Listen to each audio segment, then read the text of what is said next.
Salut tout le monde, bienvenue sur Emitsu Retro. On va continuer à parler de Bastard, tout simplement parce que maintenant que j'ai vu la série Netflix, et comme j'ai la chance, je vais vous remontrer, parce que d'avoir l'OAV de 1992, je me suis refait un petit visionnage de cet OAV, et je vais donc faire un comparatif entre l'OAV et la série Netflix. Parce que.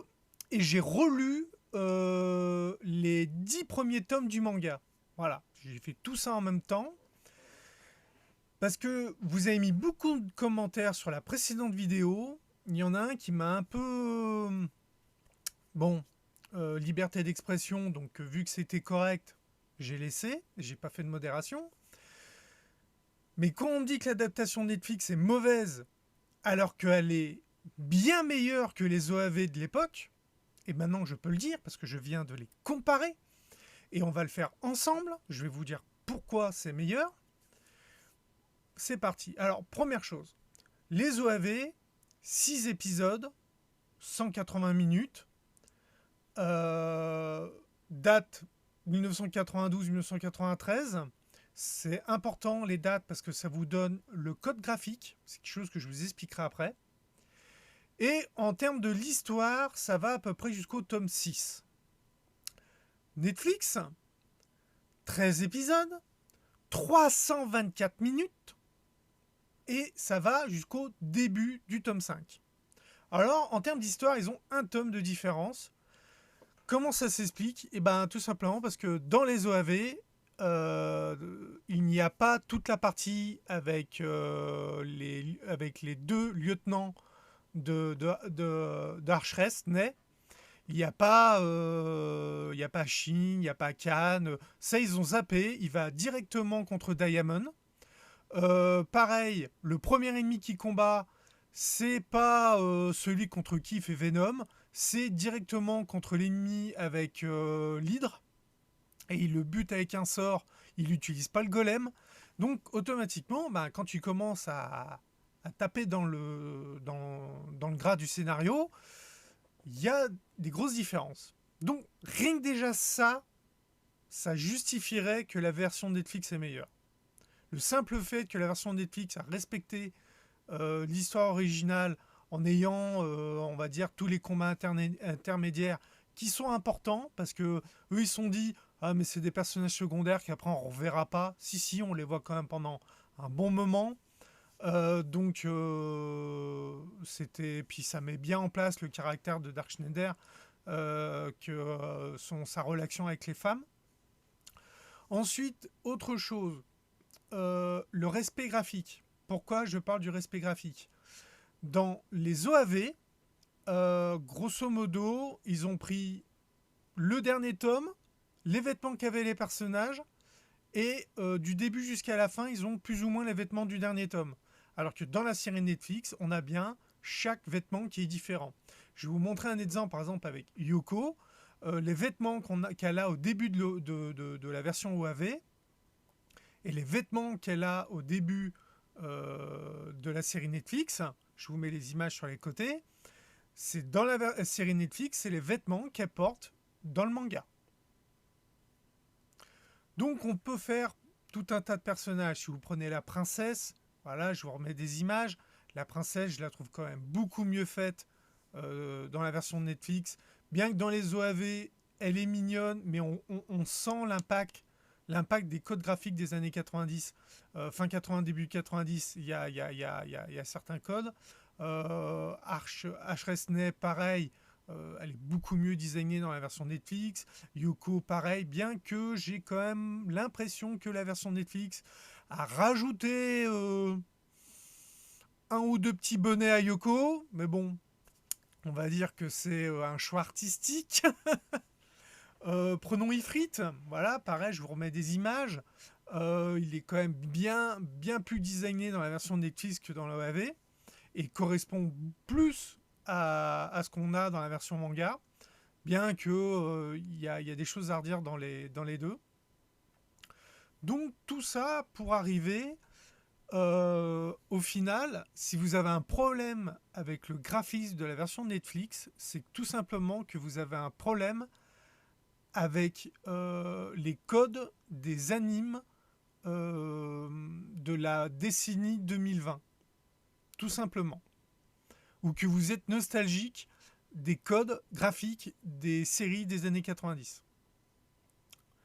Normalement, quand vous êtes habitué à regarder de l'animation japonaise, comme moi qui en regarde à longueur de temps, qui a vu des milliers de séries, quand je regarde une série, je peux vous dire de quelle décennie il date. Juste graphiquement. J'arrive, ça ce graphisme, c'est telle décennie. Et je me trompe assez rarement. Je ne dis pas que j'ai juste à chaque fois. Ça m'arrive de me tromper. Bon, des fois, c'est la décennie d'avant ou machin. Mais en général, je vois à peu près juste. Il y a des chartes graphiques. C'est pas vraiment un code graphique, c'est plutôt une sorte de charte graphique qui est liée bien souvent à des évolutions technologiques. Par exemple, là, pour la version Netflix, clairement, le graphisme a été fait par ordinateur, ça se voit. Il y a une assistance graphique d'ordinateur, c'est du dessin fait à la tablette graphique.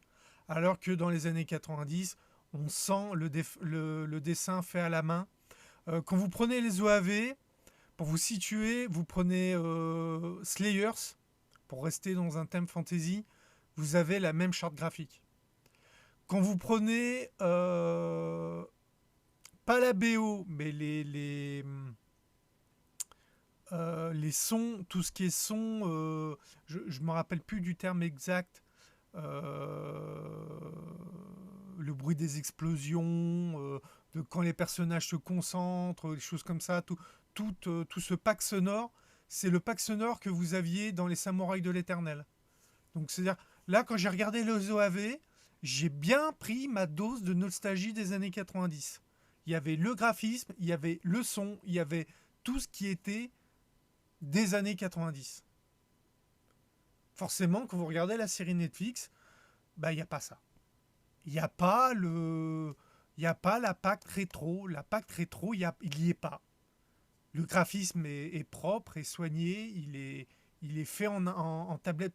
Il est fait en tablette graphique. Ça se voit.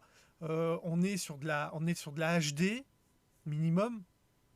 Parce que pas, je vais quand même vérifier, mais je pense il était qu'en 1080 le bastard sur Netflix. Il me semble pas qu'il est plus.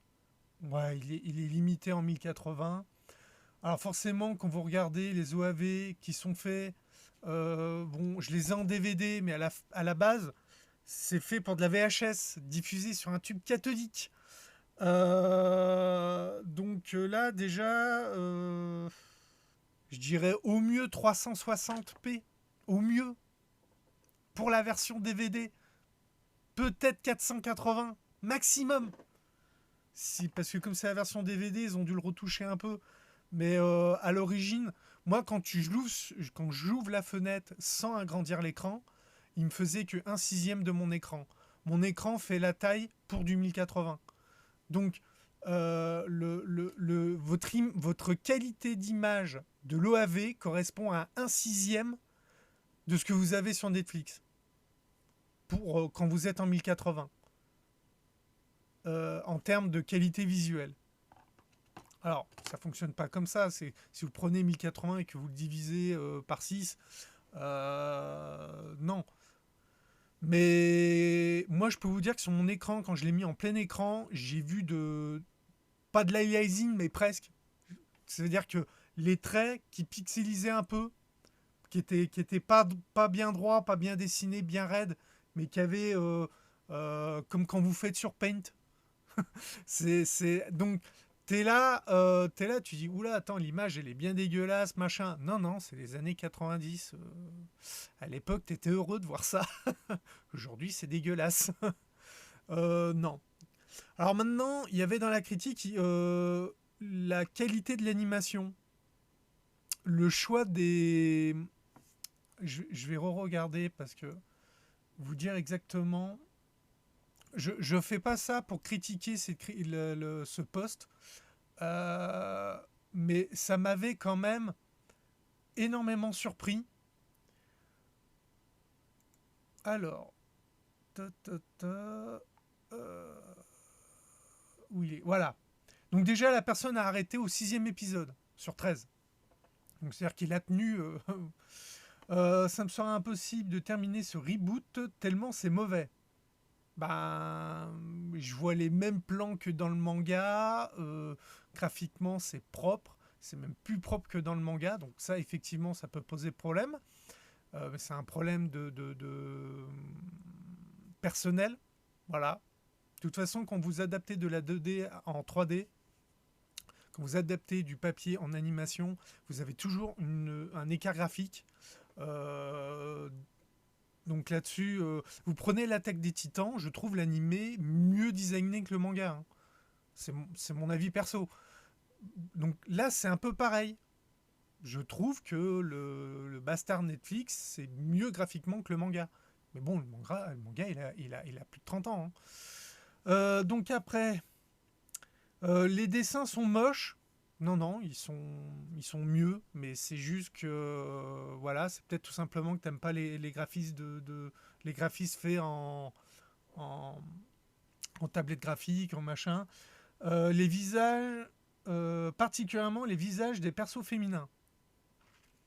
Donc ça veut dire que tu préfères la China des OAV avec la tronche, avec les grands yeux, machin, tout ça, un peu humoristique, par rapport à cette version Netflix qui est déjà beaucoup plus réaliste, parce que je sais pas si vous faites gaffe dans cette version Netflix, on a un peu moins l'effet manga quand même.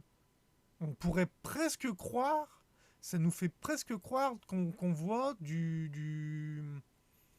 on voit du moderne, ça veut dire on voit ce que font aujourd'hui les occidentaux en prenant quelques codes manga, mais en mettant pas des yeux aussi gros, donc des yeux plus petits pour correspondre mieux.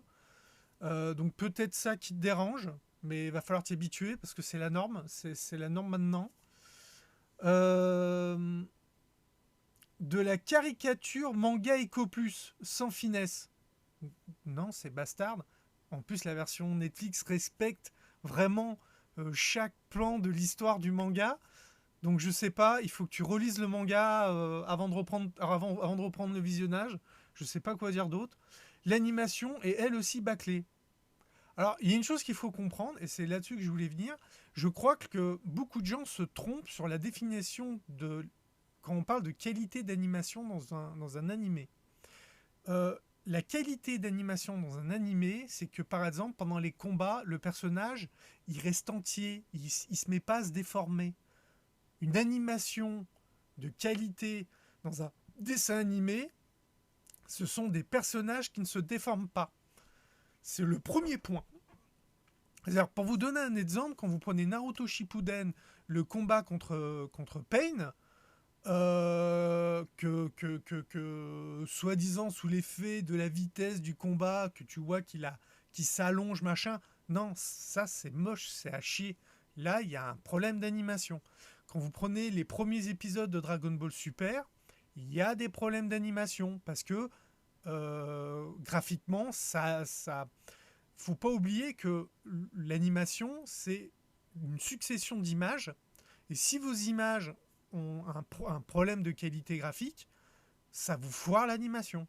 Aujourd'hui, avec l'animation numérique, on a les caméras 3D qui permettent de tourner autour des personnages et compagnie.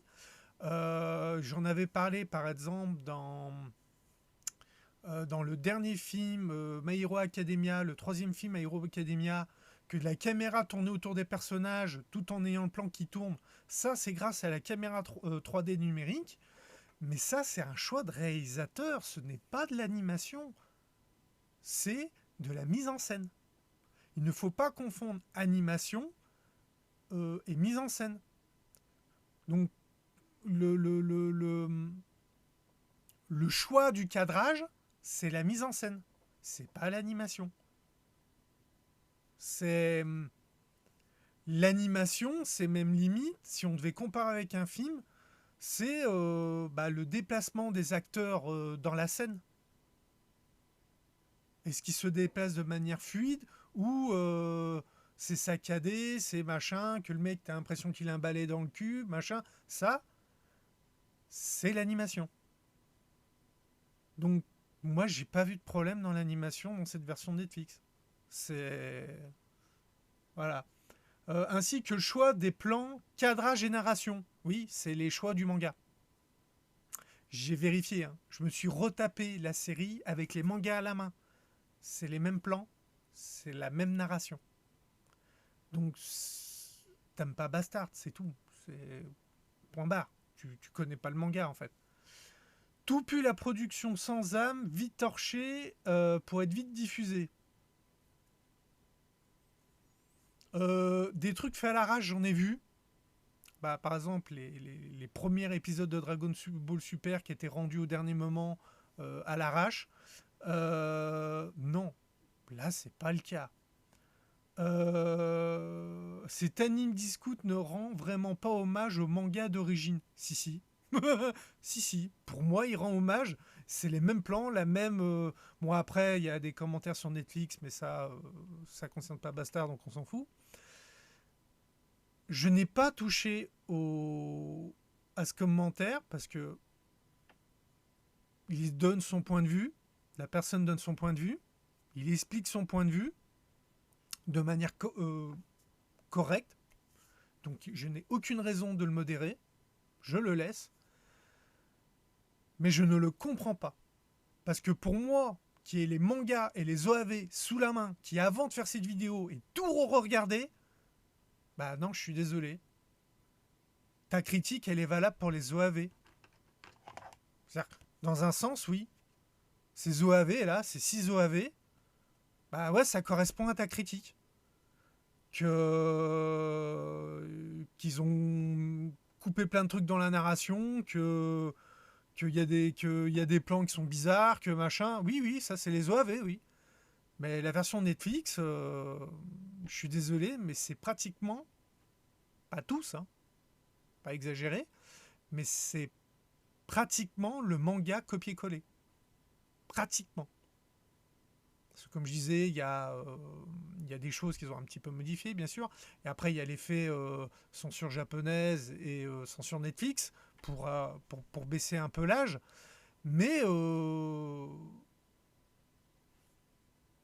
non, c'est-à-dire que par rapport aux standards d'aujourd'hui, en termes de qualité graphique, ils sont dedans. L'animation, elle est fine. Les plans, la mise en scène et les plans, c'est grosso modo les mêmes que dans le manga, parce qu'il y a petites choses qui changent. Euh, et ce qui change me dérange pas. J'ai même trouvé ça appréciable. Euh, je dirais même que dans l'animé Netflix, on voit Yoko à poil plus longtemps que dans les OAV ou même dans le manga. Bon, c'est pas une référence. Mais non,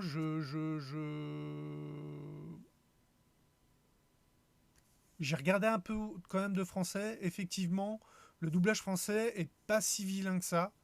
Alors, je l'ai pas assez regardé pour me faire un avis complet, mais pour ce que j'ai regardé, ça m'a pas posé de problème. Non, je dirais à l'heure actuelle que le seul vrai problème que j'ai avec cette version de Netflix, c'est l'endroit où ils ont coupé la série. Ils auraient fait...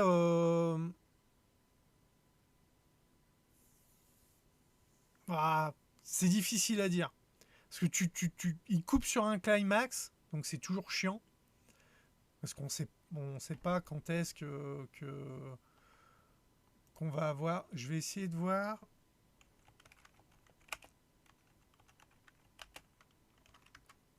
S'il y a une date pour la partie 2.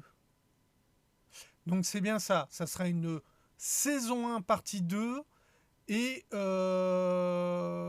elle sortira cette année, 2022. Si vous voulez voir les OAV, apparemment, ils seraient sur Dailymotion. Parce que là, je viens de voir... Ouais, non, bon, bref. Apparemment, il y aurait les épisodes sur Dailymotion, si vous voulez les voir.